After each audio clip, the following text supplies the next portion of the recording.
కార్యకర్తని ప్రత్యర్థి పార్టీల తాలూకు మనుషులు చంపినప్పుడు ఆ పార్టీ కార్యకర్తను ఆదుకుంటాము, ఆ కుటుంబాన్ని ఆదుకుంటాము అని ఇచ్చిన హామీ మేరకు ఉద్యోగం ఇవ్వడము అనేది ఆ పార్టీ తాలూకు కర్తవ్యమో బాధ్యత అయి ఉండొచ్చు. కానీ ప్రభుత్వానికి దానికి సంబంధం ఉండదు. పార్టీ వేరు, ప్రభుత్వం వేరు. ఈ థిన్ లైన్ని గమనించాలి. గమనించకుండా లేదు మేము ఇలానే చేస్తాము, దానికోసం ఒక సపరేట్గా బిల్లును కూడా తయారు చేస్తాము అంటే అది నాకు తెలిసి కోర్టులకి కనుక వెళితే నిలబడకపోవచ్చు. ఇందులో నైతికత అనేది ప్రధాన పాత్ర పోషిస్తుంది. ఈ పార్టీ కార్యకర్తలకి ప్రభుత్వ ఉద్యోగాలని ఒక ప్రత్యేకమైనటువంటి బిల్లు ద్వారా అనుమతిని తీసుకురావచ్చా? మండల్లో అయితే ఆగిపోయింది కాబట్టి అతనికి ఆ ఉద్యోగం అంటే ఆ చంద్రయ్య అనే అతని కుమారుడికి ఉద్యోగం అయితే ప్రస్తుతానికి లేనట్టే. కానీ నిజంగానే ఆయన్ని ఆదుకోవాలనుకున్నప్పుడు ఆ పార్టీకి సంబంధించినటువంటి చాలా సంస్థలు ఉంటాయి, వాటిల్లో ఒక ఉద్యోగం ఇవ్వచ్చు. ప్రభుత్వ ఉద్యోగమే కట్టబెడితే ఏమవుతుందంటే ఇప్పుడు జీవకారుణ్య నియామకాలు అంటుంటారు. మనం తండ్రి తాలూకు ఉద్యోగం కొడుక్కి వాలంటరీ రిటైర్మెంట్ ఇస్తే ఇవ్వడము, లేదంటే కుటుంబ సభ్యుల్లో ఎవరో ఒకరికి ఇవ్వడం, ఇది ఒక సంప్రదాయంగా కొన్నాళ్ళు సాగింది. ఆ తర్వాత దీని మీద నిషేధం వచ్చినట్టు, లేదంటే అమెండ్మెంట్స్ అంటే సవరణలు మినహాయింపులతో ఇంకా ఇస్తున్నట్టున్నారు ఈ ఉద్యోగాలు. ఎన్ఎస్పి కెనాల్స్ అని చెప్పేసి లింగంగుంట దగ్గర కొన్ని వర్క్షాప్ పెట్టినప్పుడు వాస్తవానికి ఆ వర్క్షాప్ కాల పరిమితి అయిపోయిన తర్వాత కూడా 30 ఏళ్ళ పాటు సాగింది. వారికి, వారి కుటుంబ సభ్యులకి, ఇంకా ఆ తర్వాత అలా క్వార్టర్స్ కూడా ఇప్పటికీ నిరుపయోగంగా ఉండిపోయినాయి. చివరికి వీటి మీదే కోర్టుల్లో తీర్పులు కూడా వచ్చాయి చాలాసార్లు. కోర్టు ఒక వ్యక్తికి ఇస్తే నష్టం ఏంటి అనే ఒక ప్రశ్న అయితే వేయచ్చు. కానీ ఒకవేళ ఇది కోర్టు దాకా వెళ్తే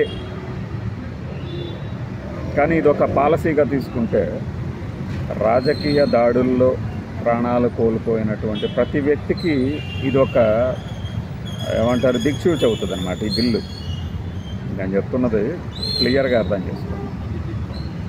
ఇది రాజకీయ ప్రేరేపితం కాబట్టి రాజకీయంగానే వైఎస్ఆర్సీపీ దీన్ని అడ్డుకుంది, అందులో సందేహం లేదు.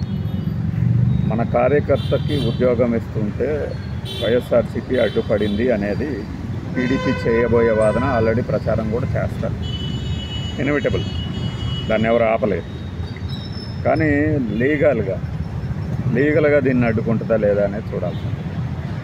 ఓ పార్టీ కార్యకర్తకు సంబంధించి పార్టీ కార్యకర్తే కాదు, ఒక వ్యక్తి చనిపోయినప్పుడు కుటుంబ సభ్యులను ఆదుకోవాల్సిన బాధ్యత ప్రభుత్వం మీద ఉంటుంది. కానీ దానిని మనం ఎప్పుడైతే రాజకీయ హామీగా చెప్తామో శాంటిటీ కోల్పోతుంది. ఏ పార్టీకైనా వర్తిస్తుంది. ఇది ఎవడైనా గుండెలు బాదుకోకర్లా, చొక్కాలు దించుకోకర్లా, ఏ పార్టీకైనా వర్తిస్తుంది. భవిష్యత్తులో ఇలాంటి నియామకాలు పెరుగుతాయా తగ్గుతాయా అనేది దీని మీద ఒక లీగల్ ఒపీనియన్ ప్రకారం వెళ్తే అప్పుడు జరుగుతుంది.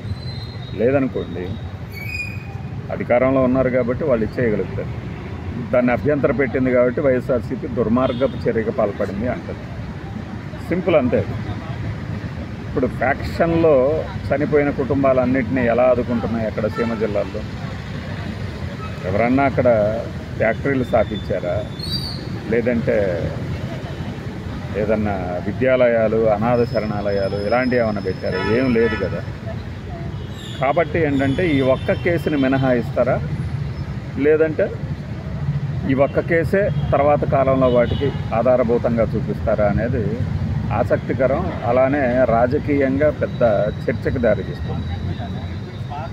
మరి పొలిటికల్గా దీన్ని రాబోయే రోజుల్లో ఖచ్చితంగా ఇవాళ రేపు ఎల్లుండి 3 రోజుల్లోనే ఈ బిల్లుకు సంబంధించి అంటే బిల్లు రిజర్వ్లోనే పెట్టారు. ఇంకా శాసనమండలిలో దీన్ని ఆమోదించాలా వద్దా అంటే వైఎస్ఆర్సీపీ అడ్డుకుంది. వైఎస్ఆర్సీపీ బలం ఉంది కాబట్టి ఈ రోజున అడ్డుకున్నది. రిజర్వ్లో పెట్టారు. ఆయన కూడా దీన్ని రాజకీయంగా ఎక్కువ రగడ జరగనియకూడదు అని మోషన్ రాసి చర్చనైతే ఆపలేదు. చూద్దాం ఏం జరుగుతుంది.